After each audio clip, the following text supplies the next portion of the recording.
আমি প্রথমে পেইন্টিং করতাম।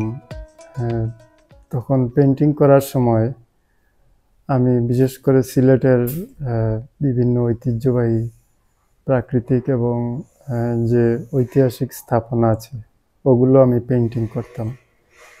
তারপরে একটা সময় মনে হলো যে শুধু পেইন্টিং করে না, আমি মিনিয়েচার করার ইচ্ছা হলো। এই যে আমাদের সিলেটের যে ঐতিহ্যবাহী স্থাপনা এবং প্রাকৃতিক যে সৌন্দর্য আছে সেইটাকে মিনিয়েচারের মাধ্যমে তুলে ধরার একটা ইচ্ছা প্রবণ হলো। তারপর আমি শুরু করি একে একে যে এগুলো মিনিয়েচার আকারে তৈরি করার প্রক্রিয়াটা আমি শুরু করি।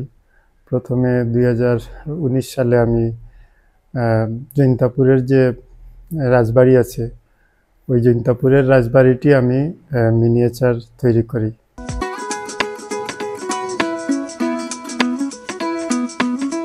কিছুদিন কাজ করা হয়নি, তারপর আবার 2021 সালে আবার মিনিয়েচার শুরু করি।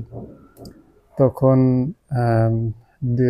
কিনব্রিজ, সিলেটের ঐতিহ্যবাহী আলী আমজাদের গড়ি কিনব্রিজ, এগুলো আমি 2023 সালে তৈরি করি এবং এগুলা সেল হয়।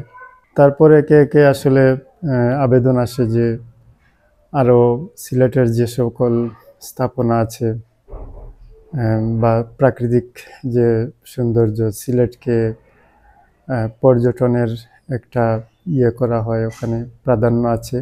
তো সিলেটের যে লালাখাল, ওই লালাখালটাও আমি মিনিয়েচার তৈরি করি এবং সিলেটের যে বেঠনগড়, যেটাকে বলে আসাম প্যাটার্ন হাউস, ওইগুলো আমি আবেদন আসে এবং ওইগুলা আমি মিনিয়েচার হিসেবে তৈরি করি এবং এগুলো বিভিন্ন জায়গায় দেশের সিলেট সহ এবং বিদেশের বিভিন্ন স্থানে বিভিন্ন জেলায় এই মিনিয়েচারগুলো আমি কুরিয়ারে সেল দিচ্ছি।